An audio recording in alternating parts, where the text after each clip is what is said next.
اعوذ باللہ من الشیطان الرجیم بسم اللہ الرحمن الرحیم۔ حضرت سلیمان علیہ السلام اللہ تعالیٰ کے نہایت برگزیدہ بندے اور رسول تھے۔ اللہ تعالیٰ نے آپ کو بہت سے معجزات سے نوازا ہوا تھا، جس میں ہواؤں پر حکومت، سمندروں پر حکومت، انسانوں پر حکومت، یہاں تک کہ آپ کو جنات پر بھی حکومت دی گئی تھی۔ بیان کیا گیا ہے کہ حضرت سلیمان علیہ السلام آسمان و زمین کے درمیان ہوا میں اڑا کرتے تھے۔ چنانچہ ایک دن جب گہرے سمندر میں ان کا گزر ہوا تو دریا میں ہولناک موجیں اٹھیں۔ یہ دیکھ کر ہوا کو پھیل جانے کا حکم دیا اور جناتوں کو دریا میں غوطہ لگا کر نیچے کا حال معلوم کرنے کا کہا۔ جب حضرت سلیمان علیہ السلام کے حکم سے جنوں نے دریا میں غوطہ لگایا تو اس میں موتی کا ایک ایسا چمکدار کعبہ دیکھا جس میں کوئی دروازہ نہ تھا۔ حضرت سلیمان علیہ السلام کو اس کی خبر دی گئی تو انہوں نے اس کعبہ کو سمندر سے لانے کا حکم فرمایا۔ چنانچہ جنات نے اس کو سمندر سے نکال کر حضرت سلیمان علیہ السلام کے سامنے پیش کر دیا، جس کو دیکھ کر انہیں بہت تعجب ہوا اور اللہ تعالیٰ سے دعا کی، جس سے اس کا دروازہ کھل گیا۔ تو حضرت سلیمان علیہ السلام نے دیکھا کہ اس میں ایک نوجوان اللہ تبارک و تعالیٰ کے سامنے سجدے میں ہے۔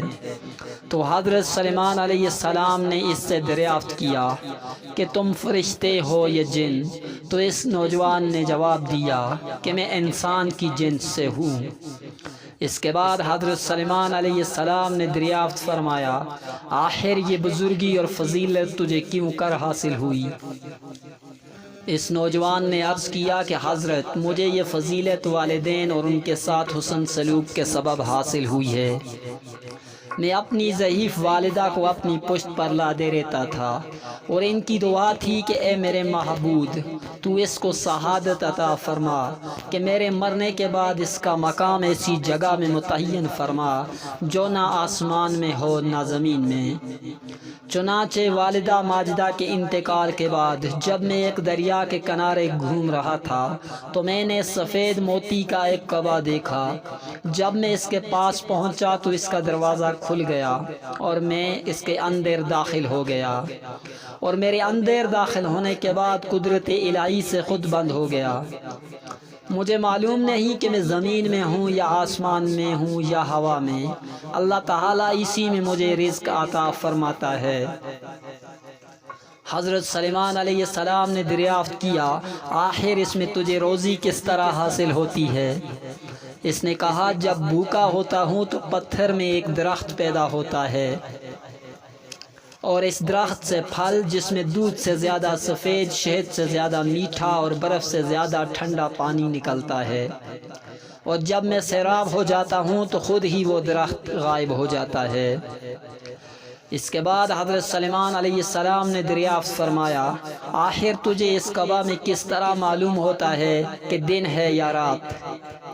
تو اس نے جواب دیا کہ جناب، جب صبح صادق طلوع ہوتی ہے تو کعبہ سفید ہو جاتا ہے اور غروب آفتاب کے بعد اندھیرا چھا جاتا ہے۔